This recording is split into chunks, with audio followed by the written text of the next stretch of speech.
تو محلے کی ڈیوٹیاں ہوتی تھیں رات کو،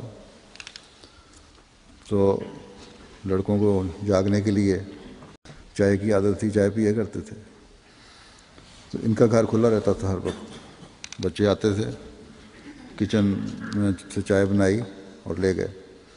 جب انہوں نے دیکھا کہ لڑکے ڈیوٹی دے رہے ہیں اور چائے بھی پیتے ہیں، تو رات خود 2:30 بجے چائے بنا کے کھانے کی میز پہ رکھ دیا کرتے تھے تاکہ ان کو تکلیف نہ ہو، اور لے کے جایا کرتے تھے۔ اسی طرح کیونکہ رات کو ہی جلدی سونے کے، اور پھر 1:30 بجے اٹھ جایا کرتے تھے، سوتے بھی تھوڑا ہی تھے، تہجد کے لیے اٹھ جایا کرتے تھے، اور پھر اپنے لیے چائے بناتے تھے، اور ہماری خالہ چائے بنا کے ان کو جگاتے تہجد کے لیے۔ اسی طرح جب ان کا چھوٹا بیٹا جامعہ میں داخل ہوا ہے تو اس کو باقاعدہ تہجد کے لیے اٹھاتے اور اس کو کہتے کہ تمہاری چائے تیار ہے، چائے پیو اور تہجد پڑھو۔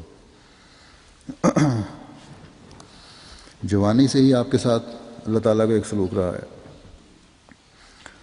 سندھ میں رہے ہیں، وہاں چھوٹے چھوٹے واقعات تو مختلف ہوتے رہتے ہیں۔ مثلا ان کے بیٹے نے لکھا کہ وہاں سانپ وغیرہ بہت ہوتے تھے، اور جس زمانے میں وہاں رہے ہیں یہ، اس زمانے میں تو نئی نئی آبادی ہو رہی تھی، اور سانپ بہت زیادہ نکلا کرتے تھے، اور بڑے بڑے خطرناک سانپ ہوتے تھے۔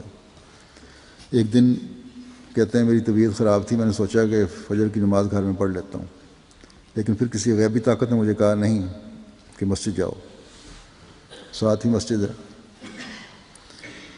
جب واپس آئے تو دیکھا کہ 2 بڑے بچے، جو ان کے اس وقت 2 بچے تھے بڑے، اس چھوٹی عمر میں، وہ چرپائی پہ سو رہے ہیں، اور ایک بڑا سارا کالا ناگ چرپائی پہ چڑھنے کی کوشش کر رہا ہے۔ تو انہوں نے فوراً اس کو مارا۔ اگر یہ سو جاتے تو کچھ بھی سانپ نقصان پہنچا سکتا تھا۔ تو اللہ تعالیٰ کا اس طرح کا سلوک ہے، اور اس طرح کے بہت واقعات ان کے ہیں زندگی میں۔ سید داؤد ظفر شاہ صاحب اور ان کے بھائی سید مسعود مبارک شاہ صاحب دونوں گورنمنٹ کالج لاہور میں پڑھے تھے، وہیں سے انہوں نے BA کیا۔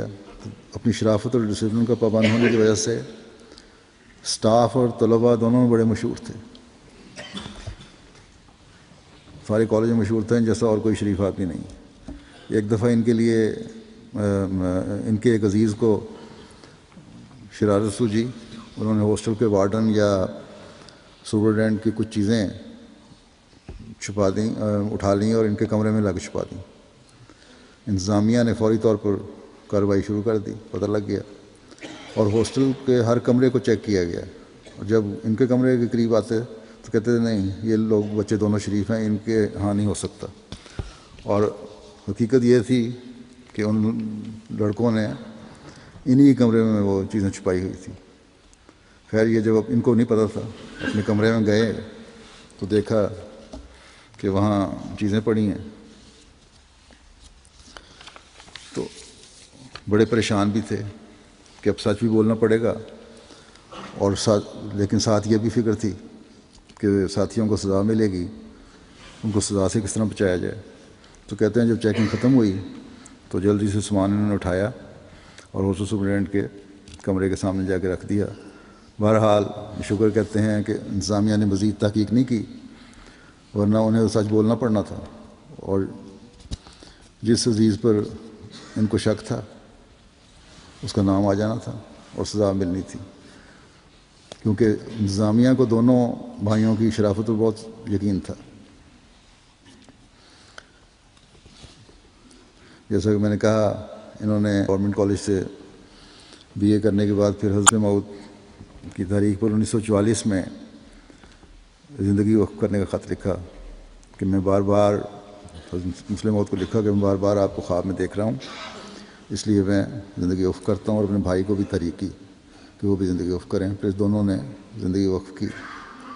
حضرت مسلم موعود رضی تعالیٰ عنہ نے MN سنڈیکیٹ کے تحت سندھ کی زمینوں پر ان کو بھجوا دیا، وہاں کافی عرصہ رہے۔ پھر تقریباً 11 سال 82 سے 93 تک وکالت تبشیر میں بھی خدمات انجام دیتے رہے، وقت پر دفتر جاتے تھے، اپنے جو مفوضہ کام ہیں وہ سر انجام دیتے، کوئی زائد بات نہیں، جن بیٹھ کے گپیں مارنے کی باتوں کو عادت ہوتی ہے۔ افسران جو ان کے تھے ان سے عمر میں چھوٹے بھی تھے اور بعض عزیز بھی تھے، قریبی عزیز، لیکن کامل اطاعت اور عاجزی کے ساتھ اپنے افسران کے دیے گئے کام کو سر انجام دیتے، کبھی شکوہ نہیں کیا کہ اتنا کام دے دیا۔ یہاں ہمارے مبلغ لائق طاہر صاحب ہیں، انہوں نے مجھے لکھا کہ نائب وکیل تبشیر جب میں تھا تو بڑی عاجزی سے کام کرتے تھے اور بڑی عزت سے پیش آیا کرتے تھے، اتنی زیادہ کرتے تھے عزت کہ شرمندگی ہونی شروع ہو جاتی تھی۔ کبھی یہ احساس نہیں ہونے دیا کہ میں حضرت مسلم موعود کا داماد ہوں یا دو خلفاء کا بہنوئی ہوں۔ ایک خاموش دعا گو بزرگ زیر لب دعائیں کرتے ہوئے دفتر میں آتے تھے اور اپنا دفتر کا کام کر کے چلے جاتے تھے۔ ایک فرشتہ سیرت انسان تھے جس کا بھی آپ سے واسطہ بڑا آپ کی تعریف کرتا ہے۔ غریبوں کی عزت اور احترام بھی اس طرح کرتے جس طرح کسی امیر کا۔ کسی حق بات پر امیر کو غریب پر فوقیت نہیں دی۔ بعض لوگ حضرت خلیفۃ المسیح ثانی کے آپ پر اعتماد کی وجہ سے آپ کو نقصان پہنچانے کی کوشش بھی کرتے رہے اور کی بھی۔ بشری تقاضا بھی ہے اور قواعد بھی اجازت دیتے ہیں کہ آپ ان نقصان پہنچانے والوں کے خلاف کارروائی کر سکتے تھے، لیکن آپ نے ہمیشہ اپنا معاملہ خدا تعالیٰ پر چھوڑا۔ اور میں نے دیکھا ہے کہ ایسے لوگوں کو جب ان کی کسی نہ کسی طرح جو ان کے خلاف رہے ہیں کہ گرفت ہوئی ہے تو وہ شاہ صاحب کے پاس کے دروازے پر آتے تھے اور معافیاں مانگتے تھے، اور سید داؤد ظفر شاہ صاحب نے ہمیشہ انہیں معاف فرمایا۔ یہ بھی نہیں کہا کہ تم نے جو مجھے نقصان پہنچایا ہے اس کا مداوع کس طرح ہوگا۔ یہ تھے وہ بزرگ جن کے بارے میں حضرت مسیح موعود علیہ الصلوۃ والسلام نے فرمایا ہے کہ کسی سے بغض، حسد اور کینہ نہیں رکھتے، بلکہ نقصان پہنچانے والے سے بھی جب اس نے معافی مانگی تو شفقت کا سلوک ہی فرمایا۔ یہی لوگ ہیں جن کے بارے میں کہا جا سکتا ہے کہ انہوں نے حقیقی رنگ میں تزکیہ نفس کیا۔ حضرت مسلم موعود رضی اللہ عنہ نے آپ کے نکاح پر جو خطبہ ارشاد فرمایا تھا اس میں سے کچھ بعض پھر سے پڑھنا چاہتا ہوں تاکہ اگلی نسل کو بھی ان باتوں کو سامنے رکھنے کا احساس پیدا ہو۔ حضرت مسلم موعود نے اپنے 4 بچوں کا نکاح پڑھایا، جن میں سے ایک آپ کی بیٹی سید داؤد ظفر صاحب کی اہلیہ تھیں۔ تو آپ نے فرمایا، خطبہ اس طرح شروع فرمایا تھا کہ دنیا میں سب سے قیمتی وجود رسول کریم صلی اللہ علیہ وسلم ہے۔